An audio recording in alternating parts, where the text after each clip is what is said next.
అందరికీ నమస్కారం. మధుస్ కిచెన్ కి స్వాగతం అండి.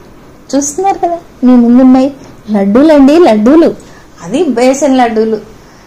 చాలా ఈజీగా, అస్సలు పాకం పట్టే పని లేకుండా చేసేసుకోవచ్చు ఈ లడ్డూల్ని. చాలా రోజులు నిల్వ ఉంటాయి, చాలా టేస్టీగా ఉంటాయి. చాలా తక్కువ ఇంగ్రీడియంట్స్ తోనే మనం ఈ లడ్డూల్ని తయారు చేసుకోవచ్చు. ఈ బేసన్ లడ్డూని ఎవరైనా ఇట్టే చేసేయచ్చు అనమాట. స్టవ్ దగ్గర ఎక్కువసేపు నిలబడే పని కూడా ఉండదు. చూస్తున్నారు కదా, నోరుతోంది కదా, తినాలనిపిస్తోంది కదా. చూడండి ఎంత సాఫ్ట్గా, ఎంత మృదువుగా, ఎంత బాగున్నాయో. అవునా? మరి ఇంకెందుకు ఆలస్యం, తయారు చేసేద్దామా? దీనికోసం 1 కప్పు చక్కెర, 1 కప్పు శనగపిండి తీసుకోవాలి. ముందుగా చక్కెరని పొడి చేసి పెట్టుకోవాలి. కప్పుకి నిండుగా తీసుకున్నాను చక్కెర. దానిలో కొన్ని యాలకులు వేసి మెత్తని పొడి చేసుకోవాలి. ఇప్పుడు స్టవ్ పై ప్యాన్ పెట్టి కాస్త నెయ్యి వేసి మనం ఈ లడ్డూల్లో ఏవైతే వేయాలనుకున్నామో, బాదం, జీడిపప్పు ఇలాంటివి, వాటిని లో ఫ్లేమ్లో కమ్మటి వాసన వచ్చేదాకా వేగనివ్వాలి. బాదం, జీడిపప్పు, కిస్మిస్ వేసాను నేను.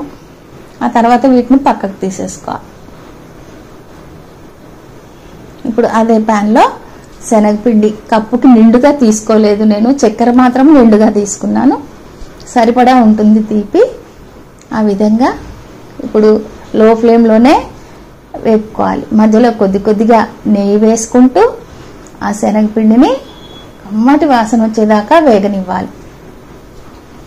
బాగా ముద్దగా అయిపోతుంది, మనకి తెలుస్తుంది అనమాట. అది వేగింది అనేది వేపుతుంటే మనకు తెలుస్తూ ఉంటుంది.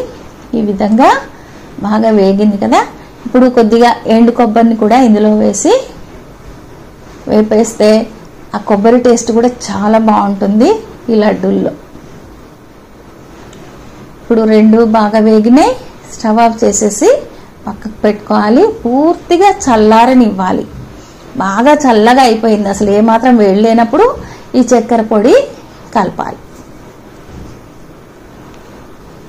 ఆ తర్వాత మనం పక్కకి తీసి పెట్టుకున్నాం కదా బాదం, జీడిపప్పు, అవన్నీ కూడా వేసేసి బాగా కలిపేసేయాలి. బాగా ముద్దగా అయిపోతుంది.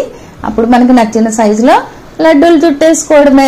చూస్తున్నారు కదా ఎంత తేలిగ్గా బేసన్ లడ్డూలు మనం రెడీ చేసేసాం.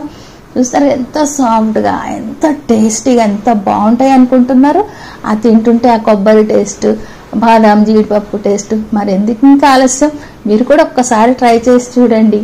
అట్లానే మీరు ఒక లైక్ ఇచ్చి సపోర్ట్ చేయండి. Thank you for watching.